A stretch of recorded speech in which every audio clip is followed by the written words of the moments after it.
First of all, thanks to the organization of TCT for the invitation to participate in this event. The objective of this short talk is talk a little bit about the possibilities that offer the processing of materials regarding the final properties that we want to achieve with them. And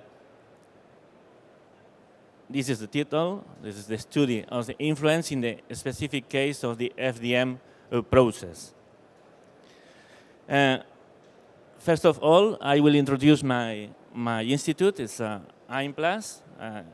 It's for a better understanding about how we face and why we face the research on materials for additive manufacturing. And later, we will follow with the other points of this presentation. AIMPLAS is a research institute. It's located in Valencia, in Spain, near Benidorm. This nice place to live. And we are more than 120 people working there. And our main field of interest is the research of materials, processes, and final applications for plastics. We are oriented to market. The plastic, fortunately, are everywhere. So in each of market, we assess this sector, and we cover all the value chain regarding plastics, from the polymer synthesis, raw materials, compounding, manufacturing and processing.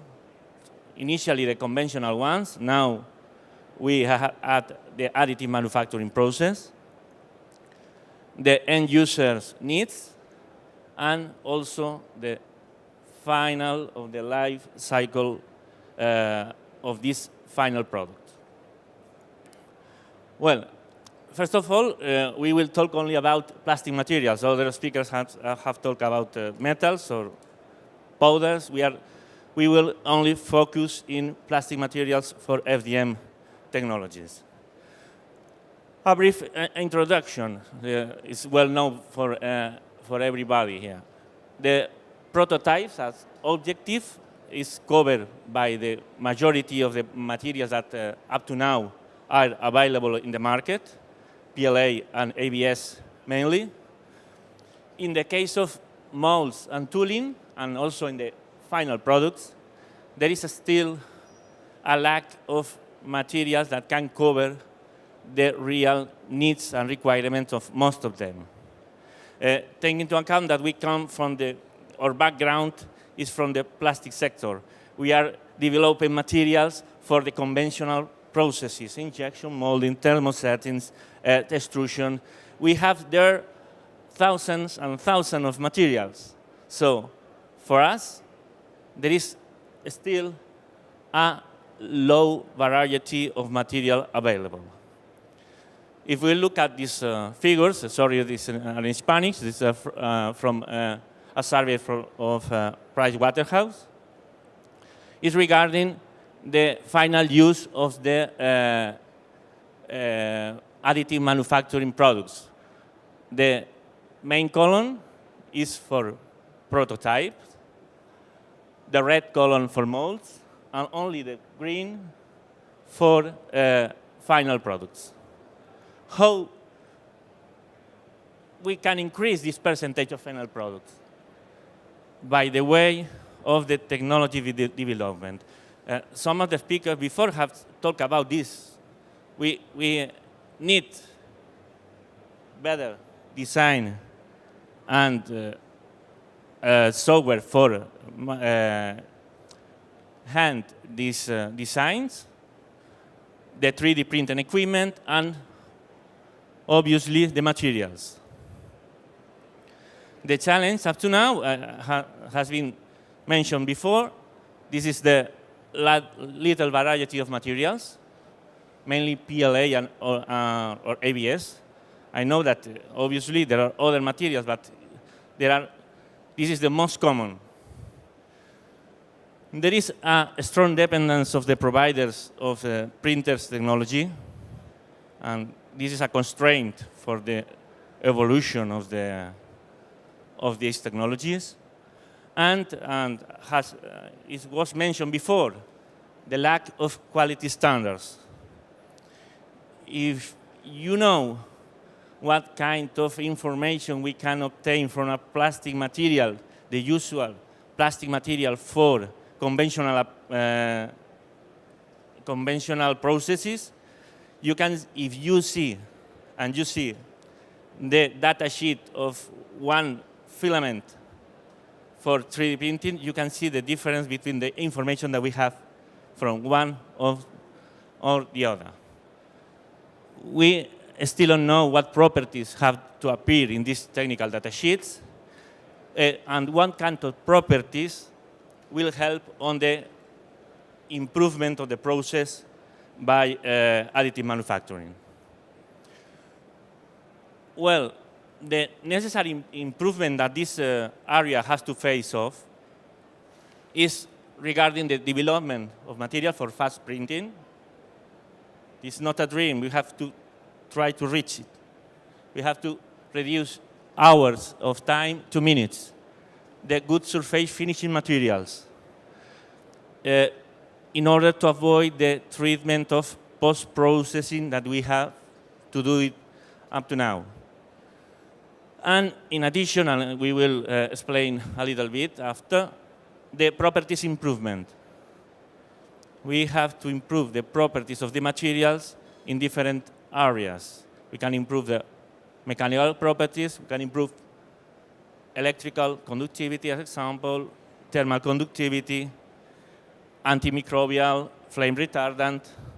There are properties that are usual with the conventional plastic materials, and we have to add for these new ones that will be applied in additive manufacturing. Some examples: the finishing improvement at high speed processing. What's the best suitable material?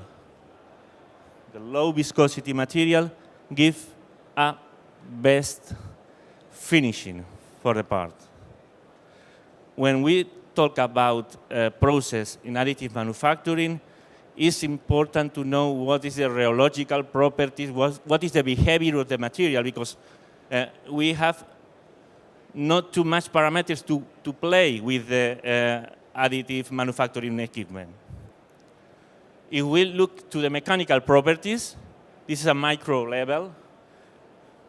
You can see here the appearance of the layers with a high viscosity material. This appearance of the layers will give us worst mechanical properties. You can see the voids, and if you see one part made with additive manufacturing but with low viscosity, there is no difference between the different layers. Other ways to improve is by adding fillers and reinforcement. In that case, it's a PLA plus expanded graphite. In that case, there are long fibers. If we achieve to put these long fibers, we achieve a more reinforcement of the final parts. But we have to maintain this aspect ratio. In injection molding, we are more aggressive. There are a lot of pressure, a lot of speed, a lot of shear. We have this advantage with additive manufacturing. It's less aggressive, only heating and low speed. So if we can obtain a good filament, we have more opportunities to give these properties to the final part.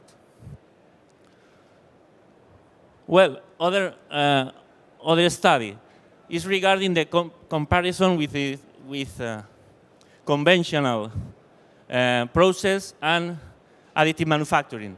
This, we have used freeformer, Ultimaker. there, and different conditions about injection molding. That figures give us information about the gap, where we are related to the conventional processes. This is good information, because in most of cases, we don't need to reach the best ones. We only need to reach the requirements that we need. So this is a good information. And this is an important data. This regarding electrical conductivity. It's not a mechanical property. We are talking about electrical conductivity, EMI shielding, applications, for example, and a comparison. If we compare the properties, original properties of the filament, we have improved the conductivity values by the processing. We have the tool to improve the original material in some cases. And this is an important role that the users will play in this technology. Other example is the thermal conductivity. In thermal conductivity, we can use the ABS, but if we use polyamide plus graphite, we can increase the thermal conductivity and increase the performance of this mold. Where is the trick? The trick is here. The trick is improving the additivation, improving the dispersion, the homogenization of these additives and fillers in the polymeric matrix. If not, we have difficulties to improve the final results.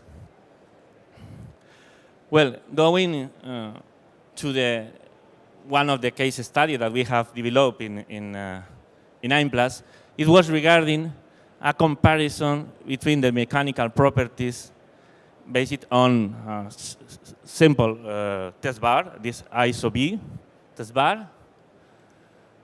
And we produce the filament using this equipment. This is available in our institute. And we prepare this filament using, taking into account the temperature profile of the extruder, the screw speed, cooling system, the diameter for the die, and also the winding speed. For this experiment, we use a commercial PLA, and we put it the usual profile for extrusion of these materials: temperature profiles, temperature of the die, speed, etc. In the printing process, during the printing process, we use the Ultimaker.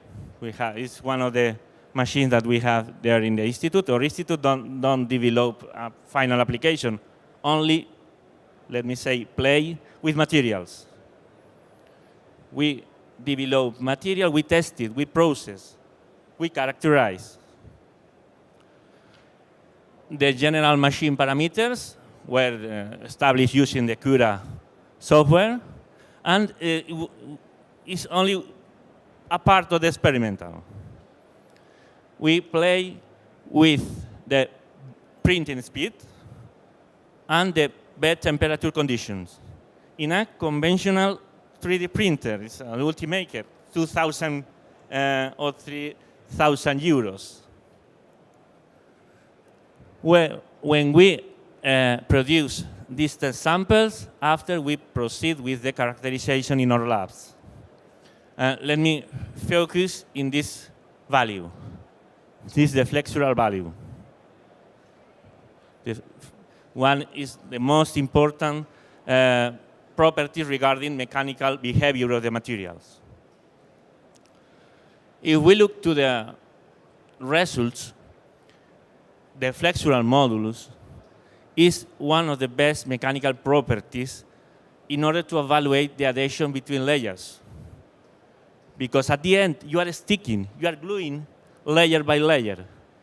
The behavior during the test of flexural test give you the more information about how you have processed this material and if you have reached the best properties. In that results, the best flexural modulus values were obtained at low printing speed. Medium temperature values on printer bed give the best mechanical properties. And if we look for the best test bar, it was the bed medium temperature values and low speed processing during printing. And the worst, in the case of bed high temperature values and medium high printing speed. I want that you focus on this. We have a decrease until 60% of the best values that we can achieve. We are talking that we have the machine and we have the material. Only by processing we can improve or decrease the final properties. We are the owner of our results. We have the possibility of be the main players in order to reach, but we need to know it. This is one of the lacks, because I have mentioned in the beginning of the presentation, this a strong dependence of the providers from material, providers from equipment, but we need a basic rules about materials behavior, materials properties, and equipment possibilities in order to allow us to play with them, and to reach the best properties. This conclusion is the same conclusion that I have listened during the day. There is a need of study each formulation and printing parameters defined depending on the final requirements.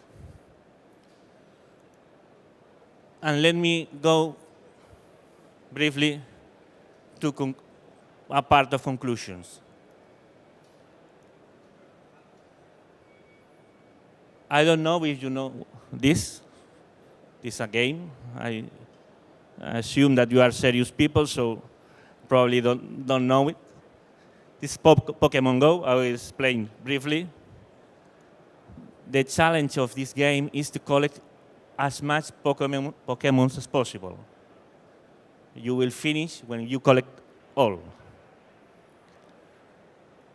When you are collecting Pokemons, you are increasing and going up the level. If you have played, you know it. If not, I explain. There is some Pokemons that are everywhere. There is full of Pokemons. These Pokemons, what the sense of these Pokemons is to maintain the interest on the game, is to improve your skill as player. And in some cases, you can evolve it. You can give them candies. You can give them stardust. You can add additives, fillers, improve properties. But at the end, they are not the best ones. They have their use. They can fulfill your objectives. But if you want progress, you have to look for the best ones. You have to look for the Dragonite, the Vaporeon, because they open the possibilities of the game. Because you can go to the gym, you can combat and win. Win prestige and win pocket coins. This is the two ways to face this game. I have to confess, I play Pokemon Go because my daughter likes it. It's a typical excuse. But at the end, these two ways to face this. The additive manufacturing, in that case, is this game. And we have the duty, two duties. And with this, I finalize. One is to teach. We have to teach, in that case, to my daughter, that the best strategy is to achieve these ones, because they offer more capabilities. But the other side is to listen. When I say this to my daughter say, yes, that, but I only want the more charm, the more fashion, and pink Pokemons.